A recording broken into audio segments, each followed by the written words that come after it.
Realizing IOWN 2.0 Development Status and Future Outlook of Photonics Electronics Convergence Network Switches.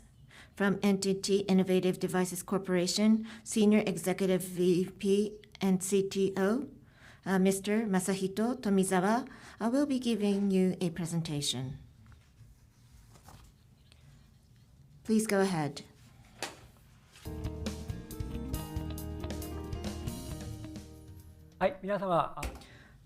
Ladies and gentlemen, hello. Thank you very much for coming here today despite your busy schedule. My name is Tomizawa. It's very nice to speak to you. I came from the company called NTT Innovative Devices Corporation. This company is a subsidiary company of NTT, and within the NTT group, it is quite of a unique company. The actual hardware and devices are developed here, manufactured, and sold. So, very unique company within the group. So within NTT, the technology that has been developed and researched, that is all put onto the devices, sell it to the outside, and have everybody use it so that it will contribute to the people's lives, work, and society. So under this title today, I will be making a presentation and some detailed technical explanations may occur, so please forgive me for that beforehand. And so I would like to spend a little bit of your time today. Well, right now it's called optical photonics. NTT has been working on the optical communication for long times, and recently the importance of it has been increasing. And with the keyword ion, this importance is spoken about. And when we realize ion, we'll be able to realize this. And in order to be able to do this, we are continuing to taking on this challenge to realize this. In fact, ions pick 1, APN, the word came out as Mr. Hoshino mentioned. In reality, distance will disappear, including latency. At PEC1 or IOWN 1.0, it started to be realized. But today, I'll be speaking about the right-hand side to solve the power issue at the data centers. If we use IOWN 2.0 PEC2, there's a data center on the left-hand side that's showing a lot of smoke coming out. It will change to a society on the right-hand side where it's more green. So I would like to keep this in mind while I make my presentation today. So, in the world right now, the word AI is spoken about a lot, and there's a large language model, and I just compared it to the convention or legacy cloud services. So there's tasks here. Conventionally, the size was small, and the processors performance or capability was larger. So one processor's capability was shared with multiple tasks, and virtualization was the key technology. And the virtualization technology was the key technology to process these individual tasks. But when it becomes LLM, the task size becomes humongous. With the one processor, the tasks will not be completed. To complete one task, it will require more than 1,000 processors. And what is necessary here is the communications network between the processors is going to become important. And the data rate, the enormous amount of data rate is outputted. Therefore, the answer to the situations is only optics. So inside the data center, between the data centers, or inside the data centers, the optical communications technology being used and connected, and the demand for that is accelerated, meaning that the need for optical links between processors is accelerating. So the horizontal line is the computational capability, and the vertical line is the processing power that is required. So just slightly before 2020, this angle started to become sharp and increased.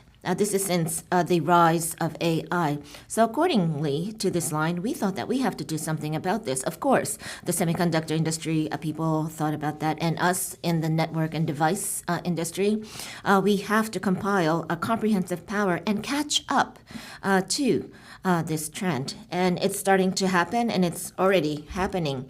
In order to increase the capability of the processor, there's various directions that we can follow.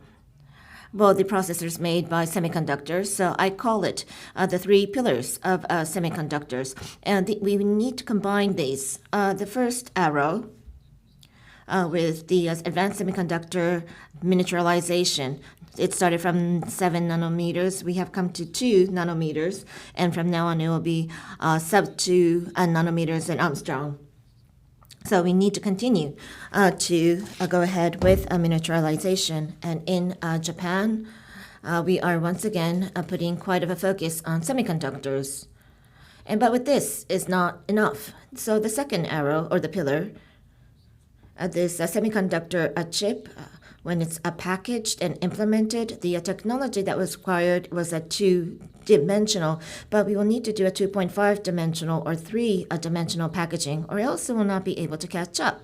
So this is the second arrow. But today, what I'd like to focus on is the third arrow, which is the photonics, electronics, convergence technologies integration. As Mr. Hoshino mentioned before, the data volume going up means that the frequency will go up as well. And that with a low amount of electricity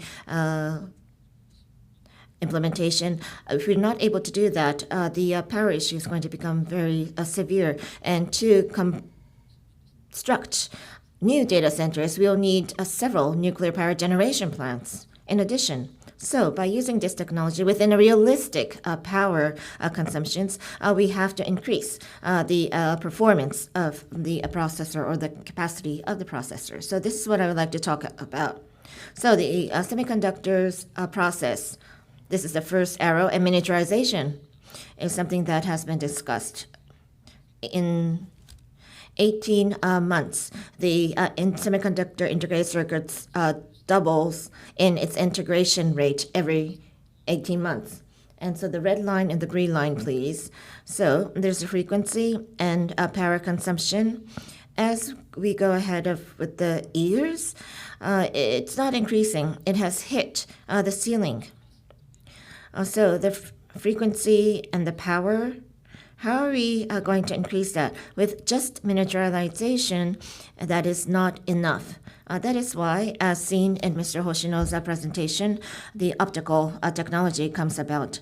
So the vertical is power consumption, the horizontal, is the transmission distance. And please look at the horizontal. It's in centimeters. It was in 100 meters units, but now it's at centimeters. And the power at this distance is extremely important. The blue line is the electrical wiring, 10 gigahertz and 20 gigahertz. And in reality, it's 50 or 100 gigahertz era. This graph is not going to be enough. It will go beyond this graph. And for the transmission distance, even though it's 30 centimeters, the power consumption doesn't go up. If we use the optical wiring, you'll be able to have a clean, eco-friendly wiring. So inside the data centers, or inside the servers, or inside the semiconductor chips, all the way to there, the optical technology, optical signals will be incorporated very shortly.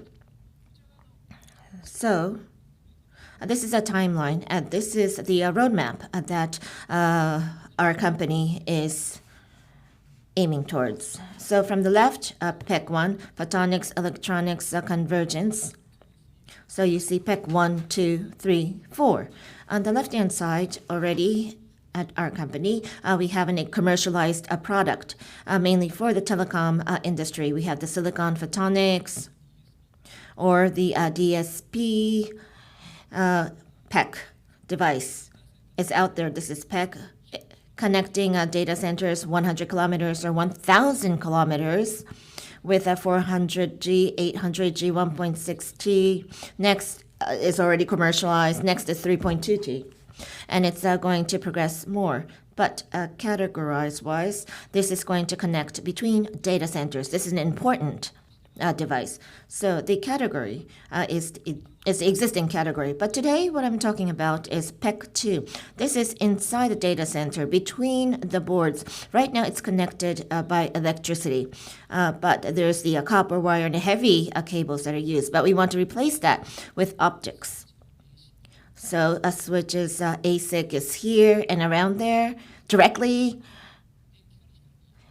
from electrics to optics, from optics to electricity, and convergent devices will be surrounding this. And the shorter the distance, less power consumption. So 1.6 tera, 3.2 tera, and we're developing 6.4 tera. I will talk about this later. However, we have a model of that. So based on this, the actual switch function. Well, this is a box that will realize the actual switch function, and we'd like to provide that and launch this. So I will be talking about the transmission distance about 10 meters. And next is PEC3. This is going to connect package to package. So the distance is around centimeters, short distance. So this is about 2028 commercialization target. And in the future, inside the package, within the millimeter distance, we would like to connect that as well. And this is in the roadmap. And the research laboratories of NTT is working hard towards achieving this target. And we are saying optical signals or optics. And so I'd like to explain why NTT and for this area. This is the technology of NTT, and this is the history of optical innovation of NTT.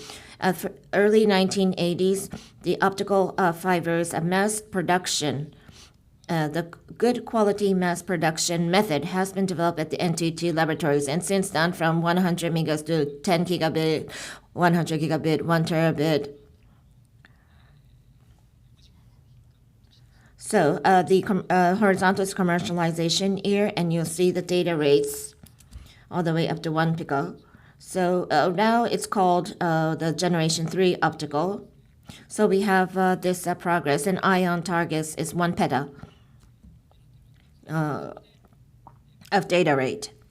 So at NTT Innovative Device, but before that, the former name NTT Electronics, so a contribution has been made in these devices, a laser or glass circuit chip or new format or the new digital processing, digital DSP, COSA. So having these variety of products, it's been contributing to the development of optical communications. And how much of it has progressed? If you look at the history, in 50 years, it's a multiple of 1,000. So by being supported by these devices, the optical communications have spread in the world or penetrated in the society. And so with this, your phones or the PC and mobile phones and the combination of smartphone and cloud. And right now we're in AI. And these variety of services were realized. And on the right-hand side, this is showing entities, the digital signal processing DSP using Justice. A product is used as 72% within the Japan's network, and in the United States is 14% plus alpha is used. So when you are touching your smartphone through our devices, the signals go through your phone and goes to Japan or the United States. And so miniaturization and shorter distance or mass production, having that based, I would really like to realize the targets of IOWN. Now today, I'm talking about switch, but the conventional switch, what does it look like? So Broadcom, that will come up to the stage later on. This is switch chip for information processing. It's here. Conventionally, it was at the entrance of the box, the module, the optical communication module. and the distance was about 30 centimeters. This distance was the problem. It's switch interface. The power consumption is large, and if the distance is big, it will amount to a large amount. So first we had to narrow the distance and reduce the chip power consumption down to 1/10. And so the consumption is lowered. And we decided to develop the switch. So this is the top view. Prototype was developed. And here, the optical engine that we developed, the PEC device, is used. Now, how much impact this had is, in Osaka, there's the Osaka Kansai Expo, and in NTT Pavilion, our device is used for a new type of switch, a new type of computer architecture, and the associated software, the optimal software. Altogether, the computer power consumption is down to 1/8 of the conventional type.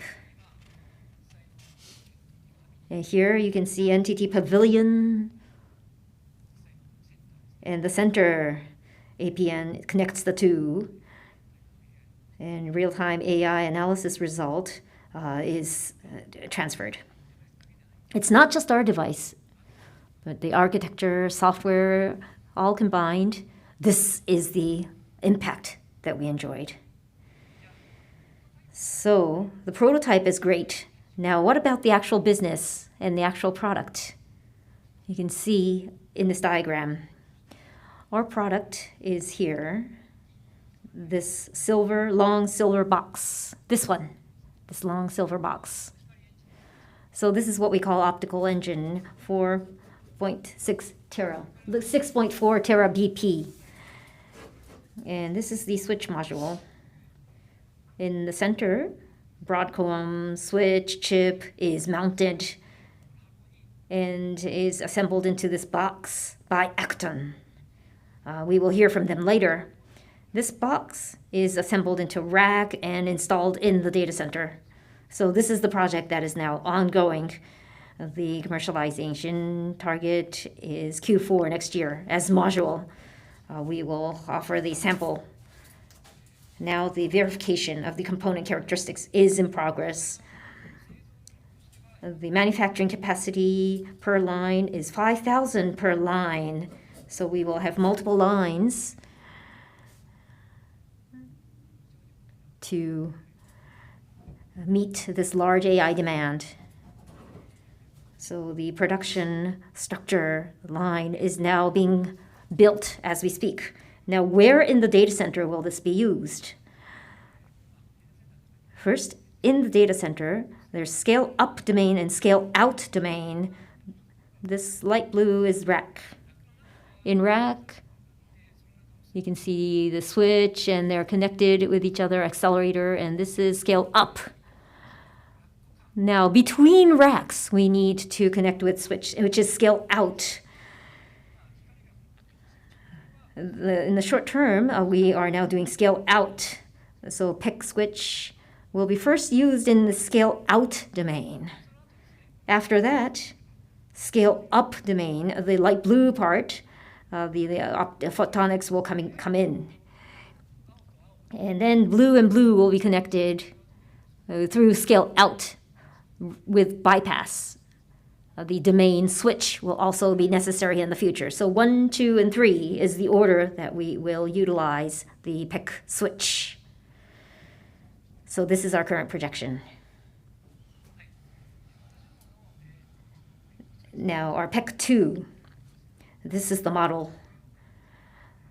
The commercialization will be explained, and the switch is 102.4 tera BPS capacity. Tera is 10 to the power 12, so 100 tera is 10 to the power 14. So in 1 second, 10 to the power 14 bit. And as a switch alone, I mentioned 1/8, down to 1/8 power consumption. Compared to the conventional one, the power will be about 50%. 50% power reduction with switch alone. Now, partnership. We will hear from them later. Broadcom is supplying ASIC chip, and our module is assembled into the box by IOWN. So this is the partnership we now have. From 2026, we will launch in the market the sample in Q2 and switch module and Q4. In any case, by next fiscal year, we will realize the commercialization and business negotiation with end users is also progressing.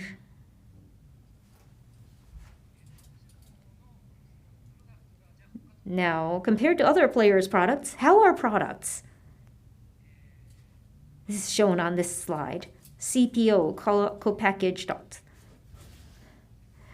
We see this activity around the world, but ours is been saying IOWN since 2019 and have been working on this all through since then. So we started earlier.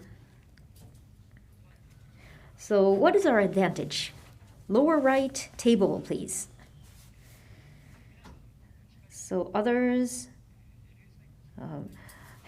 they know you have to be close to LSI, so we need soldering. This photonics need to be close to LSI. In our case, we're socket, not soldering. The optical engine can be attached and detached. So that's our difference. So one optical engine interface breaks down. Here you have to replace the whole thing. But in our case, we can replace just this one part, so the repair cost can be reduced. And various interface. There are various requirements, short and long-term and wavelength division. So it can flexibly support various requirements. So this is our method. And data center is increasing, and the location changes. So short, long distance changes every time, so we can flexibly deal with that. So that is our advantage. In the future, Broadcom will probably touch on this later on. We cannot just cover with one supplier. So in the future, multi-vendor, multi-supplier ecosystem need to be built to change the industry. So by flexibly attaching, detaching, this standardization, we can move, and we're in line with the future standardization. So that is our difference with our competitors. Now, no problem with the socket? We are often asked. And this lower left shows that it's no problem. But so basically no problem. I will not go into the technical details. 3.9 picojoule per bit power efficiency, and shoreline density 0.4 terabps per millimeter. This is the goal, and commercialized by next year. Now, the list of partners. I mentioned Broadcom and IOWN. In Japan, we have the substrate, manufacturing, and module assembly. We have partnership with Shinko. And so this is our team. And our product module looks like this, but optical engine are all separate. And we, of course, design and manufacture this, but we have other affiliates that we invest in. We will utilize that resource and fully leverage the comprehensive capability, and then act on assemble in the box. So through this partnership, the overall design and the key part will be done by us, and the coordination with the partners will also be done by us, overall coordination. So PEC 2 will start from next year, and beyond that, next is, I don't think many players, or very few players, even around the world, are saying this yet. NTT Research Lab has unique proprietary technology. We have compound semiconductor. It's a very thin device, our proprietary technology. Using this optical engine can become a very tiny 8 millimeter times 10 millimeter chiplet. And GPU can be attached to GPU and installed in the package. And this package communication becomes optical. So low power, I mentioned 3.9, but this will be 0.26 down to 1/10. So we are working on commercialization on this too. And this is the demonstration result. It's a very thin membrane optical semiconductor. And the waveform, electric waveform, is made photonic, so 0.26 picojoule or 0.14 picojoule. And we are trying to work for the practical usage so that we can keep up with the global pairs and give momentum to this industry. I'm sorry I'm talking a bit long, but for full-scale implementation of AI is coming. So huge amount of processors need to be connected by the network to realize the computing. And this optical communication can be connected with low power consumption. So we will leverage our extensive experience in optical communications to take on global challenges. Thank you very much. Thank you, Tomizawa-san.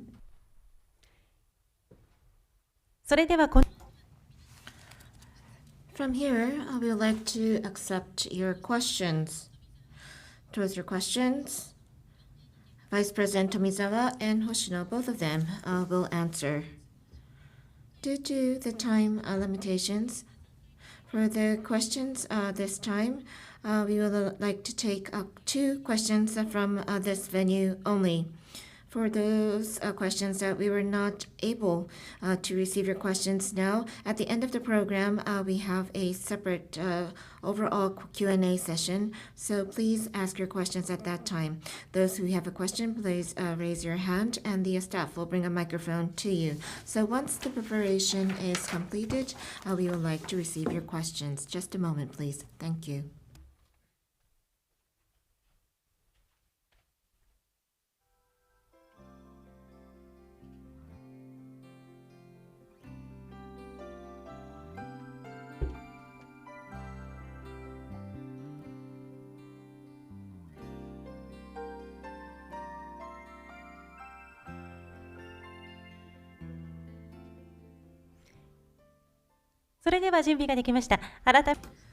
We are prepared. So once again, Vice President Tomizawa and Hoshino, thank you for having this Q&A session.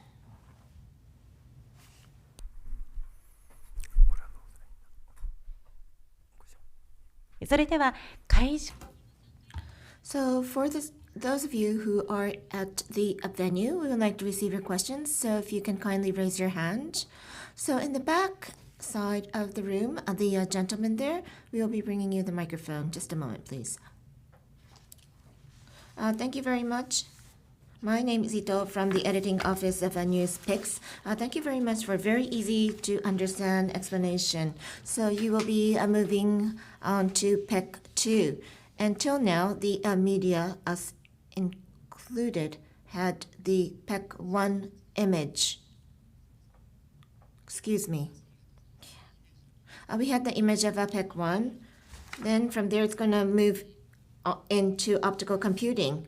So there's a lot of expectations, and I felt quite of a potential. So I have 2 questions. First is probably what you have to resolve is the saving energy, lower energy power consumption at the data centers and others. And there are other players that are feeling the same thing. So Even though it's not optical computing using ION, there are companies that are trying to resolve this challenge or issue with other technologies. So my first question is a very straightforward question. Who are your competitors? And the second question is differentiation or your competitive edge. You said the soldering type and the socket type difference. And if the competitors catch up with you and start to come out with a similar technology, but ION is your unique concept. But soldering or the socket, by changing the manufacturing process, can others copy your products? So moving on to pick 3, pick 4. From your perspective, or which part is the competitive advantage you have, and what is the core part of your technology? May I? Thank you very much for your question. Regarding the competitor, probably you have already heard via news, NVIDIA, or Broadcom, who will be making a presentation later. They have their own solutions, proprietary solutions. So if I can call them competitors, there will be competitors as well. But as you will hear later, there are competitors. But as a multi-supplier, the integrated connectivity is secured, and we both should develop, or else the multi-supplier seeked by the end users or horizontal deployment of the technology and products will not be able to be realized. Therefore, the right-hand side, we shake hands, and the left-hand side, we fight each other. I think that is what the situation is.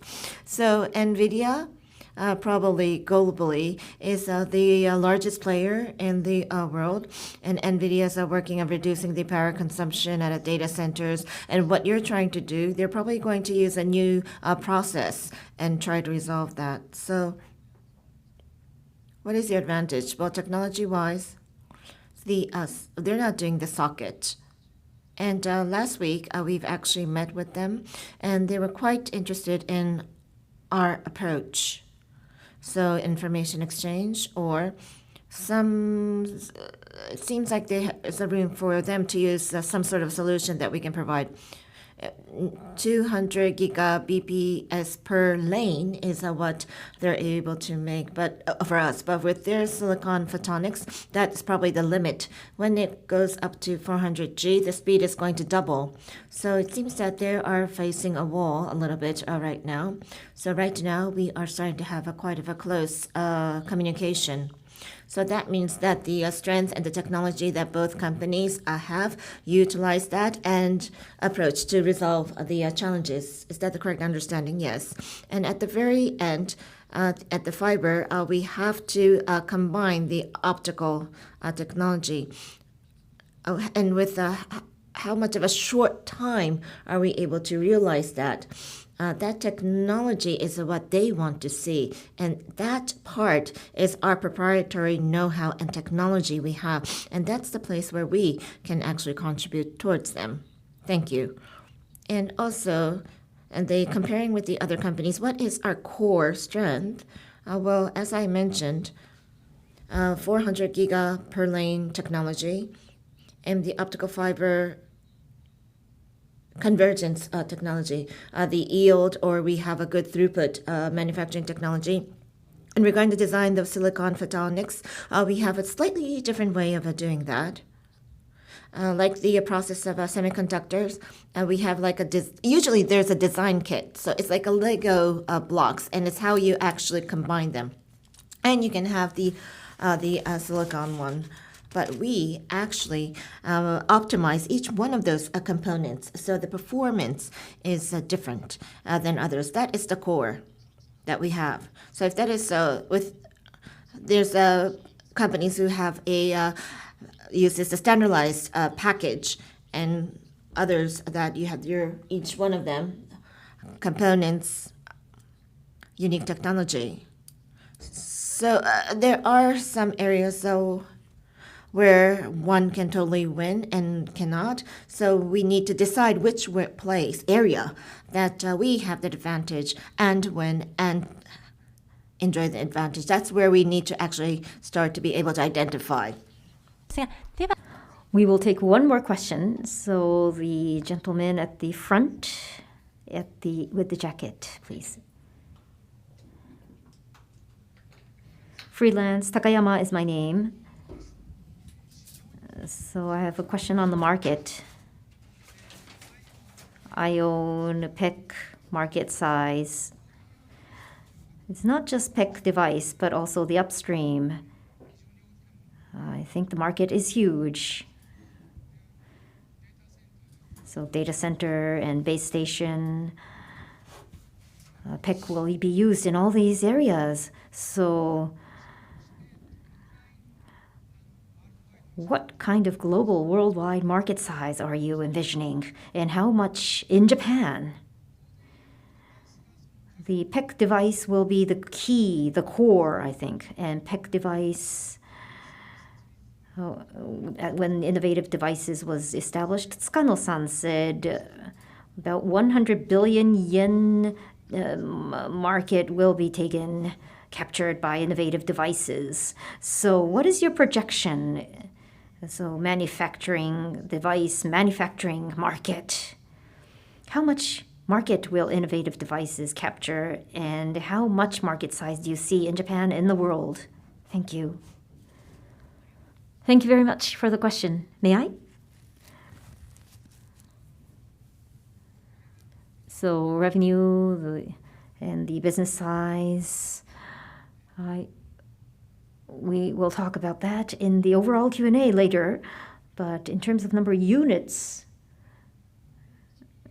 more than 1 million units a year, 1 million pieces a year need to be manufactured, which is a level we've never done before. So we have to prepare our manufacturing structure and Japan and overseas ratio breakdown.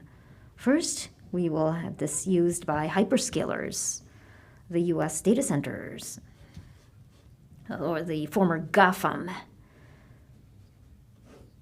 We need to first offer a big volume so that the price will come down, and then make it economically viable and deploy this to NTT and the domestic Japanese market. So first of all, I think it will be pretty much hyperscalers. Does this answer your question? I'm sorry, it may be a bit ambiguous. Yes, thank you. That's for a device and for the upstream. Data center architecture and base station design will probably change. So NTT data center vendors, you are now third largest player in data center. So what is your expectation? So with PEC, the market size may change dramatically. So what is your view on that? Hoshino-san, if you could. So for data center, it's not just PEC. The distributed processing can be made possible, and AI business may expand. We have to expand our AI business. So in closing, Oni-san will talk about some case examples of actual collaboration. So I hope you could take a listen. And if I could answer your question again in the overall Q&A session, if you could do a follow-up question then, I'd appreciate it. Yes, thank you. Thank you. So we will close this Q&A session for now. Thank you, Tomizawa-san and Hoshino-san.ありがとうございました。 Thank you.